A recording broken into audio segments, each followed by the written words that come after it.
record because we are going to do the first lesson.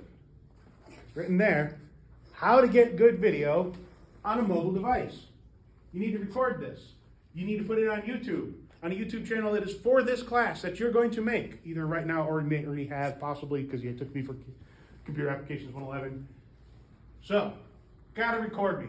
Gotta record me. So everybody's gotta record with the things I'm saying to your faces, not mostly. Actually, I'm walking around being silly. I'm purposefully making it difficult for you to record me. Because the first step in getting good video on a mobile device, the very first step to getting video on a mobile device, please turn your phone sideways. No more portrait video ever. Landscape. Although I know some of you actually have a little button that turns, even when you're holding a portrait, it makes it go landscape. I understand that. Hold it landscape. That's the first step. Because you're going to be using my cameras, and they're like $200, which actually is not expensive. However, you break it, you got to buy me a new one. They won't give you your diploma till you buy me a new one. So, landscape. 2 hands. How much does this thing cost? And my parents bought it for me. It was at least $1,000. At least $1,000. Get your hands on there. Mine are only $200. This is $1,000 too. But my video cameras, my camcorders, they're $200 about. I think the price is now $220 just because, time. They're good. But you're going to put both hands on those cameras. And you're going to hold them in landscape mode. Because if you hold them in portrait, it'll look real silly. So, 2 hands, landscape mode. That's our first step to getting good video on a mobile device. Next, well, we want to be able to get good video, and of course we're holding it. We want to be able to move smoothly as our person, our target, our actor, our crazy professor walks around gabbing at us. So what do we want to do? Well, we want to try and take out a lot of the bounce that our bodies put into it. So we can do that by bringing our elbows in, right? We want to bring our elbows in because if you're out here, you're doing this. You got to bring your elbows in. You kind of know this already. Some of you are already doing it. Very good. Because we want to be able to turn our bodies to pan with the long muscles, the long cord muscles of our core. Because if you're using the smaller muscles, they're tiny little adjustments. It really makes it shake. Bring those elbows in. You want to plant yourself. All right? Get the elbows in. Plant yourself. Your heels underneath your shoulders. Bring yourself back on your haunches a little bit. Don't lock your knees, because if you do, you'll vibrate. And every small motion really just gets amplified. Bend your knees a little bit. Not full horse stance, right? Just plant yourself well. Bring yourself back on your haunches. Elbows in. And turn with those long core muscles. Ooh, look how much more smooth that is. Right? You can do this. Instead of like this. I don't care if you look goofy. You're recording here, right? We have to think about how is the camera seeing. It's another eye. It's an external eye that we are controlling. Now on top of that, when you have a subject, like me, who's moving around, saying things loudly. Uh-oh, ran out of space. Oh no. Saying things loudly. We got to keep that subject in the center of the frame on our cameras. I'm actually going to flip mine around real quick. Right. Got to keep it in the center of the frame. Because that center of the frame, that middle of what you're looking at, that middle part, that's where the focus is the best on these cameras, on these lenses, on the ones that you're looking at me with. They're circular, just like your eye. And because of that, the edges of the frames are bent and distorted. Light comes into those parts at a different rate. Now the software normalizes that a lot. It really does a pretty good job. The software in your head does the same thing.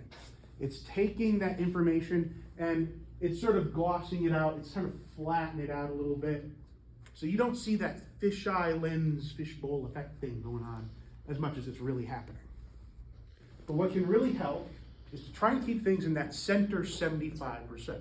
And you might notice on my phone, I have enabled the little grid marks on there.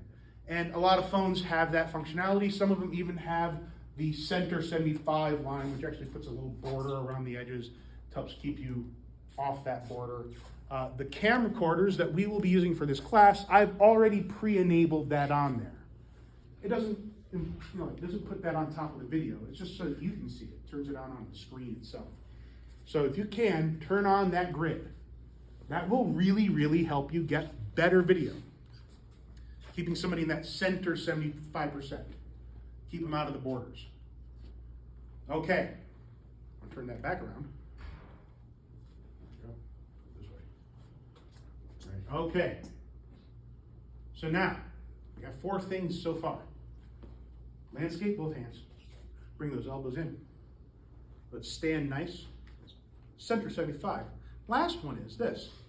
If you can, become the tripod. Let's become tripods. Get up against the walls. Get up against the board. Put your shoulders right into the wall. Board's clean. We cleaned it. Nobody's used it yet. Just clean. Right?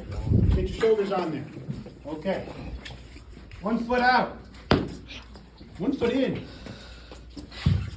I am now, my body, all of me, is being put into this wall, and I've got my elbows in. I'm turning with my core muscles. And that's just nicely separated from it. The video will come out very smooth right now. You'll be panning. Yes, you notice that you went from doing this, having fun in front of your face, now it's down here, isn't it? In a much more natural position. You can look down and see. You can also be pretty assured whatever's going on here is similar to what you're seeing up here. Your video is coming in smoother and nicer. You got a good idea here.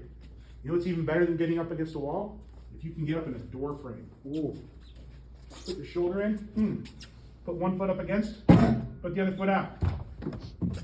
This takes all of you out of it. As much as possible, you don't want to be part of the system that is recording. There's one more place we can do it. At a desk. Quick, get back to your desks. Go, go, go, go, go, go, go. Get back to your desk. Go, go, go, go. I'm not done recording. We're almost done. Get back to your desk. Okay. Sit down. Sit down. I frankly think that this is how you should take notes for everything, for all your classes. Ever since one of these things, a smartphone with a camera that can take video, existed. Right? Elbow, elbow, sternum. Elbow, elbow, sternum.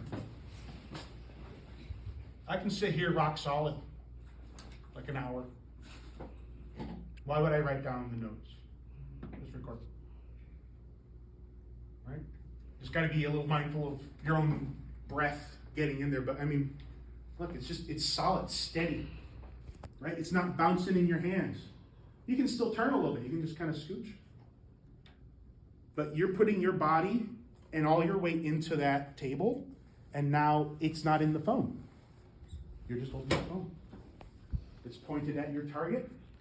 Hopefully your professors are ones that are got the clue in their head that when they're talking to you, they turn towards you so you can hear them instead of them talking into the board like this. F of X. I get the second word. No. Get up on there. See what they're doing. Okay. Cut.